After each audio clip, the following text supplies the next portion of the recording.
మంది ఎక్కడెక్కడ అన్యాయాలు జరిగినాయో జాయింట్ కలెక్టర్ గారికో అక్కడ తహసీల్దార్కో లేకపోతే కలెక్టర్ గారికో ఏదో టైంలో ఆల్రెడీ పెట్టుకుంటారు. ఇంకా అపరిష్కృతంగా ఉండుండొచ్చు, ఎవరైనా ఆక్రమించుకుని ఉండుండొచ్చు. అటువంటి వాటికి అసెంబ్లీకి అడ్రస్ చేసి ఆంధ్రప్రదేశ్ శాసనసభ అనే పేరుతో అడ్రస్ చేసి ఏ శాసనసభ్యునికైనా ఇప్పుడు గాజువాకలో ఉంటే గాజువాక ఎమ్మెల్యే గారికి ఇవ్వకల్లా, వారికి అందుబాటులో చుట్టుపక్కల ఉన్న ఏ ఎమ్మెల్యే ద్వారా అయినా, రాష్ట్రంలోని ఏ ఎమ్మెల్యే ద్వారా అయినా ఆ పిటిషన్ని ఆంధ్రప్రదేశ్ శాసనసభకి చేరిస్తే పిటిషన్ అయితే స్పీకర్ గారు మా కమిటీకి ఎండార్స్ చేస్తారు వచ్చిన పిటిషన్లు. అందులో సాంద్రతను బట్టి ప్రిలిమినరీ రిపోర్ట్ని మేము ఆ సంబంధిత శాఖాధికారుల వద్ద నుంచి, ఇప్పుడు రెవెన్యూకి సంబంధించింది జిల్లా కలెక్టర్ గారికి రిఫర్ చేసి ప్రిలిమినరీ రిపోర్టు, అందులో అవసరాన్ని బట్టి మా కమిటీ మీటింగ్లో ఆ జిల్లా కలెక్టర్ గారిని, ఆ అర్జీదారుణ్ణి, ఇక్కడ ఇందులో అనానమస్గా ఆకాశరామన్న, భూలోక సీతమ్మలు ఎలాంటివి కుదరవు. కంపల్సరీగా ఆయన పేరు, సెల్ నెంబరు, అడ్రస్సు అన్నీ స్పష్టంగా ఉండాలి. ఎందుకు ఉండాలి అంటే మా కమిటీ మీట్ అయినప్పుడు ఆ సంబంధిత అధికారులతో పాటు ఈ పిటిషనర్ను కూడా అక్కడికి పిలవడం జరుగుతుంది.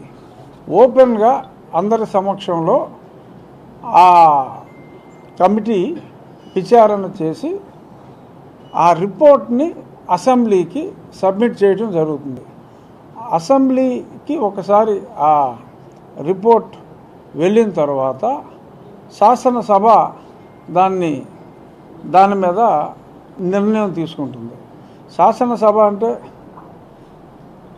ఊరికనే మీరేదో చూడటం, అల్లర్లు చేయటం అదే కాదు. దాన్ని మిస్యూజ్ అయింది గత కొన్ని సంవత్సరాలుగా. శాసనసభ అత్యంత పవర్ఫుల్ సభ. ఈ మా కమిటీలన్నీ మినీ అసెంబ్లీ లాంటిది. శాసనసభలో అన్ని విషయాలు ఇటువంటివన్నీ చర్చించలేరు కనుక మేజర్ సమస్యల్ని, అంటే మూడు పేలాల సమస్యలు ఇలాంటివి కాదు, ప్రజల్లో ఒక అవినీతి మీద కానీ ఇంకా వేరే మేజర్ సమస్యలు. ఇప్పుడు ఫర్ ఎగ్జాంపుల్ నిన్న విష్ణుకుమార్ రాజు గారు అసెంబ్లీలో మాట్లాడారు. గతంలో ఏమిటి, ఆయనకి ఏవో కొన్ని పిటిషన్లు వచ్చినాయి అని చెప్పి మాట్లాడారు. రోడ్డు వైడనింగ్లో ఇల్లు కొట్టేశారు, కానీ వాళ్ళకి ఆ టీడీఆర్ బాండ్లు ఇవ్వలేదు.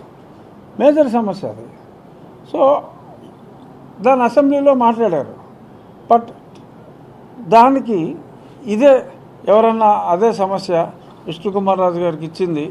ఇప్పుడు ఈ కమిటీ యాక్టివ్ అయింది కాబట్టి ఈ అసెంబ్లీకి రిఫర్ చేస్తే ఆ సంబంధిత అధికారుల్ని, ఆ మున్సిపల్ కమిషనర్ని, వీళ్ళందరినీ కూడా ముందు ప్రిలిమినరీ రిపోర్ట్ అడిగి ఇలా ఇవ్వలేదంట, అది కరెక్టా, ఇంకా అవ్వకపోతే మేము సమావేశానికి వాళ్ళని పిలిచి ఎందుకు ఇవ్వలేదు, ఎన్ని రోజుల్లో ఇవ్వాలి, ఇటువంటి విషయాలన్నీ కూడా సమగ్రంగా పరిశీలించి ఆ రిపోర్ట్ సబ్మిట్ చేయడం జరుగుతుంది. ఈ